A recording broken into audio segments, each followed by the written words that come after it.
Hey everyone, this is Emery. Thinking about switching to solar power, but not sure where to start? Don't worry, I've got you covered. Today we're breaking down the key solar calculators that help you size your system, estimate costs, and maximize your electric bill savings. Let's get started. First, search self-to-solar.com in Google. That will lead you to the shop website. Scroll to the center of the page, there's a solar calculator section. Click Calculate Now. As you scroll down the page, you can see there's some key solar calculators that help you size your system.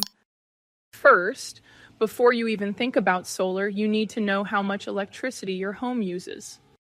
The easiest way? Check your electric bill. You'll see your monthly kilowattage hour usage.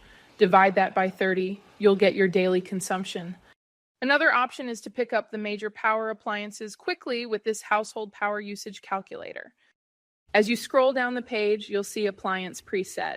The refrigerator, television, air conditioner, washing machine, EV car, and things like that. The default kilowattage is preset. You only need to adjust the quantity and daily usage hours. Let's make adjustments now. Well, the peak daily power is 17 kilowattage, and total daily consumption is 38 kilowattage hour per day. That's a bit higher than average US family daily power. With this calculator, you have flexibility to make some buff for future energy expansion. That's it. Now you know exactly how to calculate your daily household electricity consumption. This is Emery. Thanks so much for watching.